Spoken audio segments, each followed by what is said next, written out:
Welcome to the Pirate Broadcast, where we interview interesting people doing interesting things, where you can expand your connections, your community. Kindness is cool and smiles are free. And let's get this party started. And it's another awesome day for the Pirate Broadcast, and I just want to welcome you. If you're watching this live, drop us a note so I know you're there. Tell us where you're from, what you're doing today. And also, if you're watching the replay, still leave a note. We'll come back and we'll enjoy and have a conversation later on. Also, we're streaming live on Facebook, YouTube, Periscope, and LinkedIn. And so if you're at any of those platforms, please like and subscribe, share, make some comments. Let us know that you're out in the wild having a great time today. So I want to jump into the show today and talk to Matt. Matt has been doing some amazing things.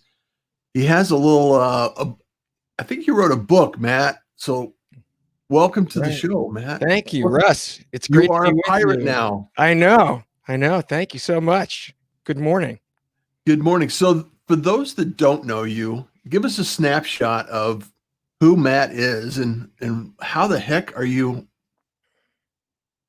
did you get here? Right. Oh. Wow. I ask myself that every day. You just come right out of the gate with that question.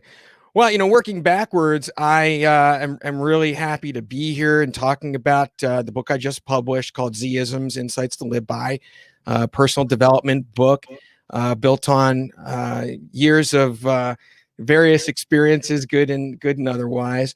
I'm founder of a nonprofit called the Internship Institute, which I established in 2007. We work with employers to set up those work-based learning programs, call them apprenticeships, call them, by any other name. It's mainly having students or even disadvantaged youth, the military in transition, on-site gaining experience. So I've done that for quite some time. Still love it. It's hard as hard gets, but that's part of the satisfaction. My background is in marketing communication. I'm in Philadelphia. I've been here my whole life. And I graduated from Temple, the main university, with journalism, and went into the field of marketing communication for the first 12, 13, 14 years. And I started my own business in 2002. That's the summary. So Philadelphia, that's kind of a hectic area right now. I'm sure that staying busy. How are you holding up on the stay at home and the status? I imagine you've probably been at home remote worker for a few years. Right. So it's not necessarily a big change. Like myself, 10 years and plus working remotely. I mean, it's not necessarily a big change. However, I know on your Z-isms, a lot of that is about kindness, right. Positioning kindness in a way that, people can understand and receive it. So what has changed in the last 6 months that you really see as it relates to Z-isms and some of the efforts that you're putting into just the communication in general about our situation, stay at home, some of the polarization that's going on. I mean, kindness is really important right now, in my opinion. So yeah, to say the least. Well, you're right. I've been an entrepreneur for 18 years, and I am used to the structure of being at home. I'm definitely not used to staying here. So, there's things that I miss, like I'm an ice hockey player. The rink's been down for, months now. I'm getting rusty, let alone missing all my friends and the social opportunities. Working for yourself also means you get to create your own schedule and have that freedom, but you get to go places and have meetings and so forth. I'm certainly trying to make the best of it, as I hope most people are, with Zoom and I've been loving being on interviews as here with you and just the opportunity to lean in and talk about things like kindness and the practicality of that, along with other things in the book. So I know we'll get to that Yep. at your convenience. We'll definitely dive into the book a little bit. So just practical tips. Have you just a sanity check? Sure. Any special tips that you want to share with people that are, going through this? I know your theme, and I know your emphasis is on kindness. So I just want to, if you have any tips or suggestions or recommendations for people to think about as they're going insane without having to, get out and go places and do things. One of the things that I it's like you can get outside, you can go walking in most places now. And, it's like people take their dogs out and walk all the time and different things like that. And there's different activities that will keep you stimulated and keep you active and engaged. You sharing any of those, or you have any practices on any of that subject? Right. Yeah. I mean, you're spot on. You have to maintain that structure. Yeah. I mean, you can't lose that. We're all so much more susceptible being out of our routine for the majority of people who are. And how do you realign with what it is you can do and can enjoy? And to the point around kindness, I mean, certainly it's at the foundation of what we talk about across the book, but it's only one of 5 pillars in a sense of kindness and forgiveness and gratitude and passion and trust. Those are the things that I've been trying to emphasize as being practical. So when we come back to kindness, most people think of kindness externally, but where it really begins is with ourselves. Yeah. And when we talk about it from a personal development standpoint, we look at things like self-esteem and self-love. Those things can be really nebulous. How do you get your arms around those things? But if you look at the notion of a simple question, well, why be anything less than kind to yourself? It's pretty obvious, right? But it's not so obvious. But that's really the building block. That's the buy-in. It's like, yeah, right, of course. And if you can't answer that affirmatively, then you know where you have to start. But assuming that you can, it's that barometer for really everything you do day in and day out, life decisions, whether to say no or yes to people, holding grudges. Do I get, getting into an argument, any of it, just life in general. Am I being kind to myself or am I not? Start there and then, work, from that as a foundation, as a platform of kindness to others. Yeah. I was talking on the Pirate Broadcast yesterday about the idea that, the concept, and this is the thread that goes through my mind is, talk to yourself like your best friend would talk to you. Talk to yourself like someone you love. It's like, it's not a crime. It's not something that you need to hold back. Right. If you can't realize that you're worthy and you're worth loving, that's the first step in the right direction is like, you are worthy. You are important. You are cared for. You are worth loving. And I think a lot of people lose sight in the big noisy world of, comparison. And comparison is it's just such a challenging place to be. And I think nowadays, especially with all the social media and everything going on, I mean, what are your thoughts on comparison and, and saying you're enough, and where do you find that center of joy? Wow. Well, we have a 15-year-old daughter, so I definitely won't want to be caught up in social media. And wow, girls can be mean. Oh, wow. Glad I didn't go through that. Yeah. I think that what you're also talking about comes down to habit. And sometimes it can come down to something more, when you're being less than kind to yourself, it could be a mood imbalance. And, that's another critical issue here too. We talk about earned confidence at the foundation, and what that has less to do with proving yourself to others as it is to what you've already proven to yourself. We've all been through everything we've been through in our lives, and we're still here. We've made it. And so right away, it's easy to forget that and get caught up in things like worrying and anxiety and stress. And negativity or making assumptions, things that take you out of the present. Yeah. And the same thing goes with being unkind to yourself. It's a day in and day out struggle. And so coming back to that reminder, both that you've been through everything, you can handle everything that comes your way. It's what you've always done. And that you catch yourself not being kind to yourself, and I caught myself. Get out of that habit. You have to break it. I don't know. I don't really try to compare myself to others if I can help it. I think it's just an individual decision. I think that's a healthy position to be in, because the only person you want to compare yourself is the person you were yesterday, right? Yeah, and leave yesterday where it was. Yeah. I made plenty of mistakes then too. Probably have something to forgive myself for. Who knows? Be your own best friend, Gabriel. Right.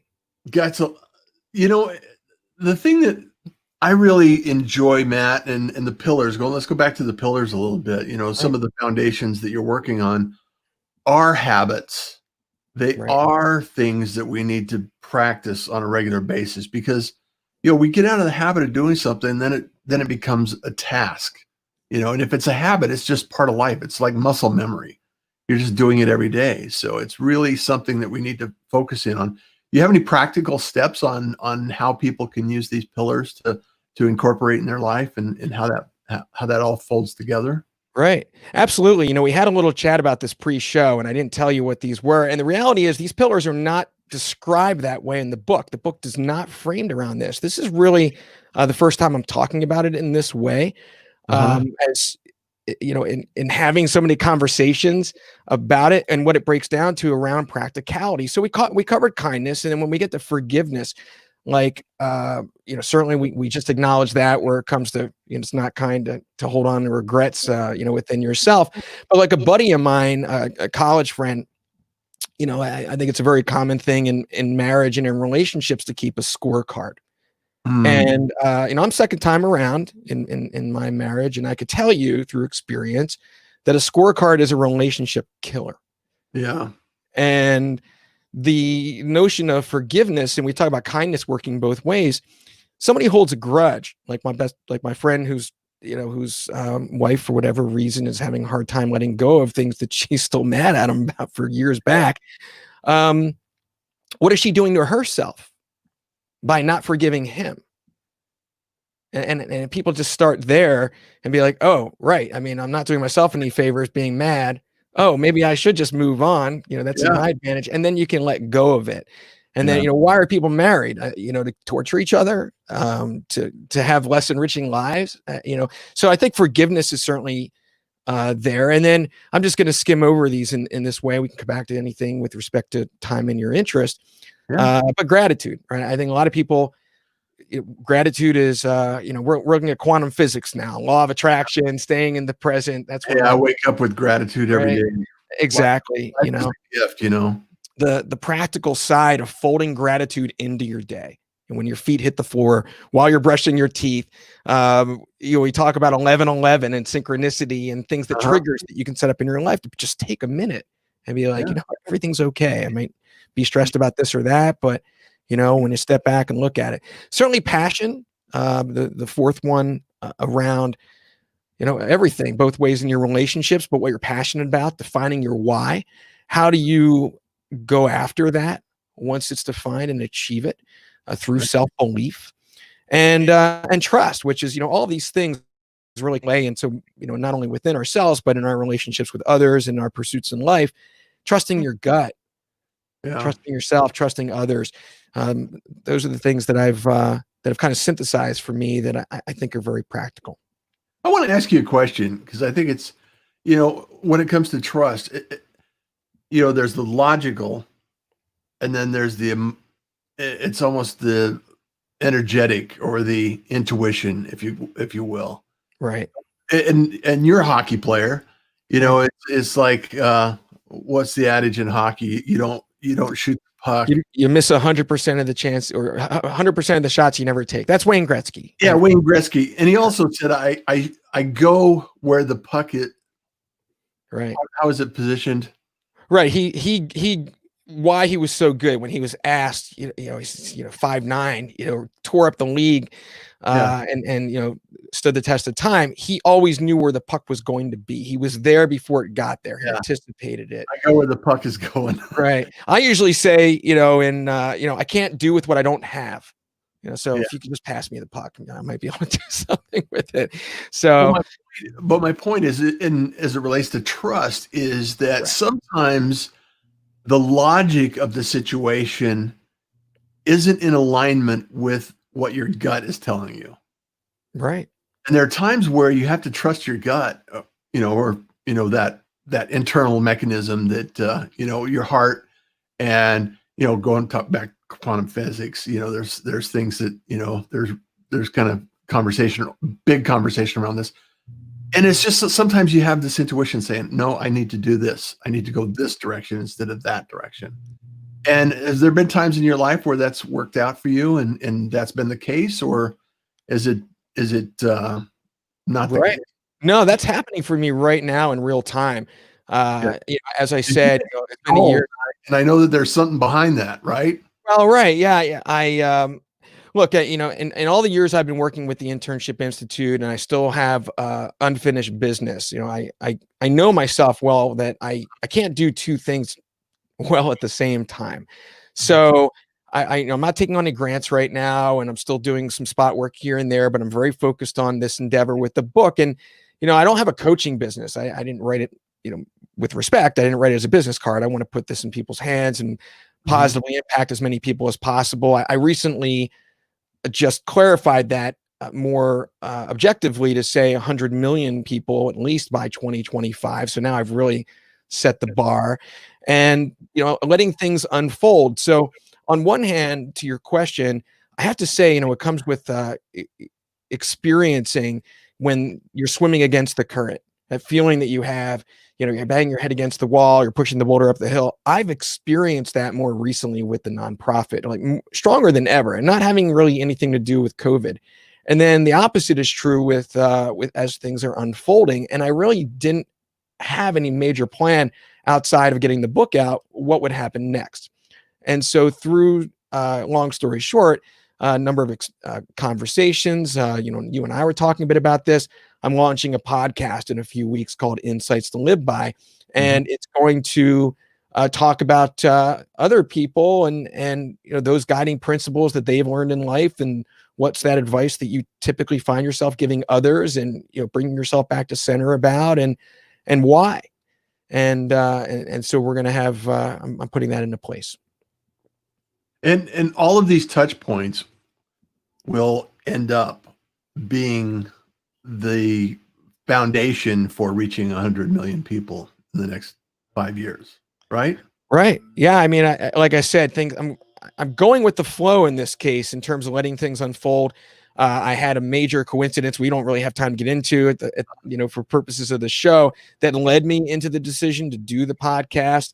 And then I expect that as that takes shape, it's going to lead to other similar things that feel right, and just trust my gut to pursue those. Well, and here's the biggest return on your investment with a podcast or a show like this. The Pirate Broadcast has been around for a little while, over 180 episodes so far this year. And the thing about it is it opens up the dialogue, it opens up communications, and some of these conversations can really surprise us. They really bring out the best in individuals, and they reflect on what our thoughts are. And when we start practicing this thing, and when you start building your podcast out, having a conversation with somebody about your podcast, it becomes real easy, and you're only one conversation away from changing things in your life. So being open to change and being open to those conversations and those circumstances I think are really important. Yeah, well said. I just I've never felt so much in the flow. I've never been happier. The opportunity to make a difference, lean in here with you. Somebody's on the other end of this conversation, hopefully taking away some value. That's what matters most to me. Yeah.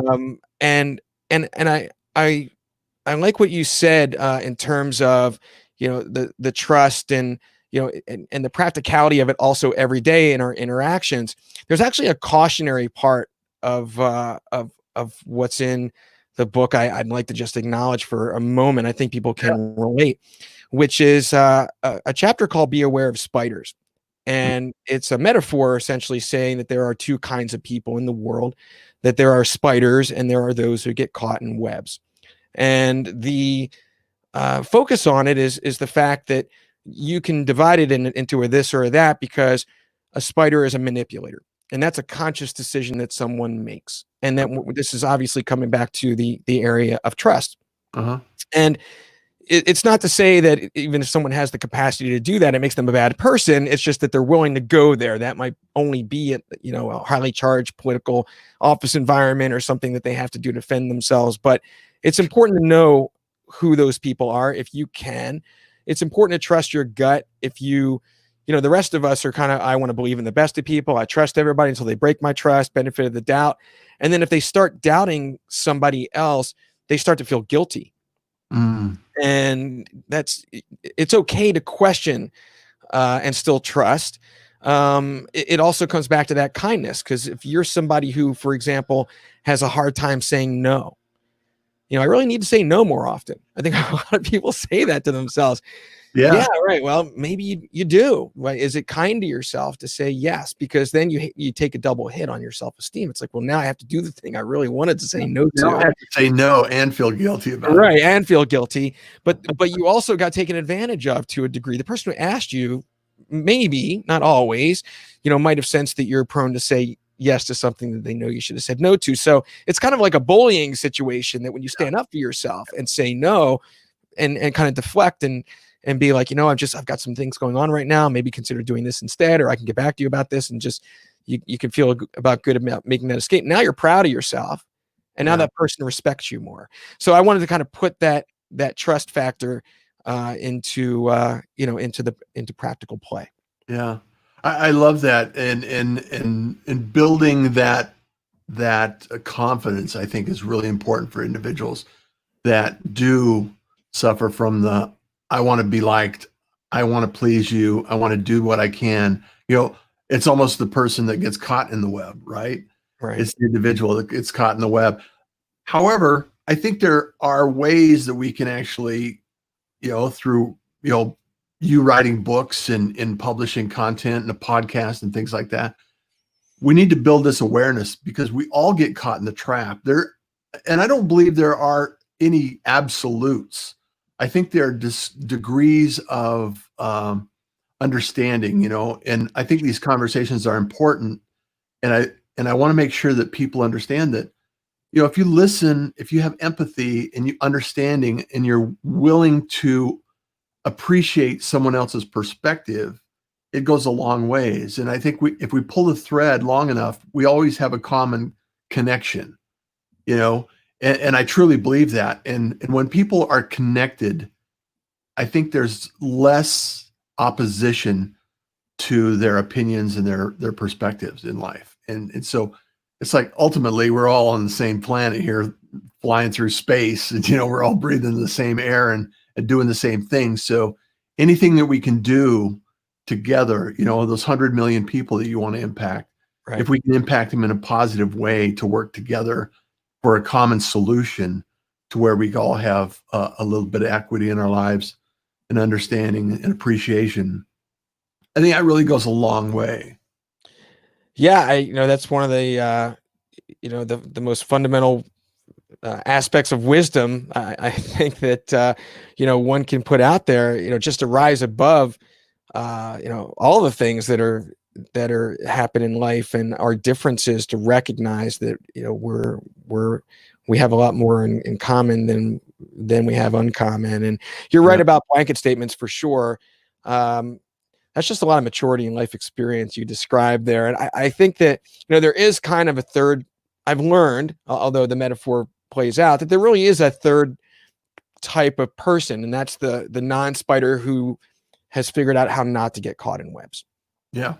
And that just takes experience.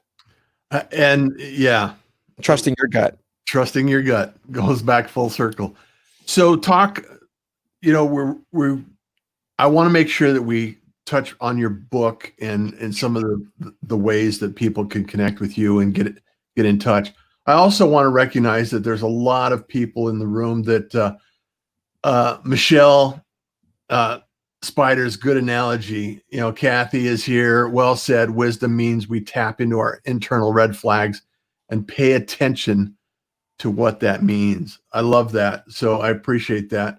Oh, Wendy's in the room. Hi, all. It's like, okay. And then absolutely agree, Dr. Gina Lepore. Forgiveness is a gift to yourself, not to the other person. I love that. Yeah. And if you have an opportunity to connect with Matt, please do. Matt, I know you're on LinkedIn. Are there any other social channels that you hang out with and you like to start the conversation with? I'm trying on my social media learning curve. Instagram is probably the one I'm making the best effort at, although hopefully it will unfold on all major platforms. Certainly I'm reachable through the website as well. We can mention that at some point. Yeah, absolutely. Tell people what the website is. Yeah, I have a hard time being overly commercial if you can't tell. Do the pitch. Oh, right. Well, no, I mean, look, I want to put it in people's hands. They can decide for themselves. There's Z-isms.com. You might pronounce it Zed. It'll still get you there. You'll find it on Amazon. And in both places, you can read the first part of the book for free. And you'll know if it's something you want to keep reading. I didn't really know what the receptiveness was going to be till it came out. And the feedback reviews have been very kind. And so I think that, look at what other people say and then decide for yourself. So I hope people find it helpful. And track Matt down, purchase the book, support him. He's another how would I say, not, an assist? Yeah, it's just like I'm gonna go advocate, kindness advocate. It's a journalism degree. I don't know. I wrestle with words day in and day out. Words matter. Words matter. They do. I was going to say a warrior, but it's not really a warrior. It's right. Like, yeah, exactly. Really fit. I'm just passionate. That's all. Yeah, I'm just passionate about it. Love, not war. I'm with you. Yeah. Right? I'm with you. And so what are the other things that you're focused on? What brings you joy and what's your superpower today? So that's a great question. I just try and find as much joy in every day as I can, and in my relationships. And the opposite side of COVID, my older son is home from college, and just having experiences as a family that we wouldn't have otherwise. Just trying to make the best of every situation and see things from a point of optimism, and just I'm really challenging myself to stay out of my comfort zone around social media, doing more video and things. Pushing myself on the podcast and just learning. Yeah. So I guess my superpower is discomfort zone right now. It's the first thing that comes to my mind. That's all right. So living in your outside the comfort zone. Yeah, outside the comfort zone. That's where it happens, and just pushing myself to just keep learning and getting better. And I have a responsibility to reach people and hopefully make that positive impact that I've set a goal to do. Thank you, to you and to your listeners for being interested to hear. Yeah, I know that the pirate community is awesome, and thank you so much for everyone being here today. I really, truly appreciate it. And the fact remains that we have an opportunity to actually spread a little more kindness around the world. Smiles are free, and that's something that I love to share with people, because if you've ever been in a public place and you just smile at someone and you catch their eye and you smile, they usually smile back. So it's like you could duplicate it and you haven't lost anything. So now you have two, and they might want to share it later on in their day as well. So It's that energy transfer. Energy transfer, yeah. Yes. It doesn't go away. It doesn't go away. Matt, this has been wonderful. I really appreciate your time and effort, and I applaud you on your mission and your goals for 100 million people in a positive contact in a positive way in the next 5 years. And let me know how I can support you in that mission, because I have a very similar mission. It's framed a little differently. However, I know that by putting something positive out in the world, I don't see any downside. So, right. Yeah, well said. Thank you so much for having me, Russ. I really appreciate it. Thank you. And everyone else, I would love the opportunity for you to like and subscribe to the podcast and the YouTube channel, subscribe to that. And then also, I'd love to have you leave a comment, recommendation or review, wherever you like to listen to your podcasts and your information. Also, this interview will be up on russjohns.com toward the end of the day, so you can actually replay it or share it out with your friends. Also, Matt, have a fantastic week. And as you know what I always say, kindness is cool and smiles are free. And you enjoy the day. Will do. Thank you. Take care. Thank you for joining the Pirate Broadcast. If you found this content valuable, please like, comment, and share it across your social media channels. I would love the opportunity to help others grow in their business. The Pirate Syndicate is a platform where you show up, we produce the show. It's that easy. If you want to be seen, be heard, and be talked about, join the Pirate Syndicate today.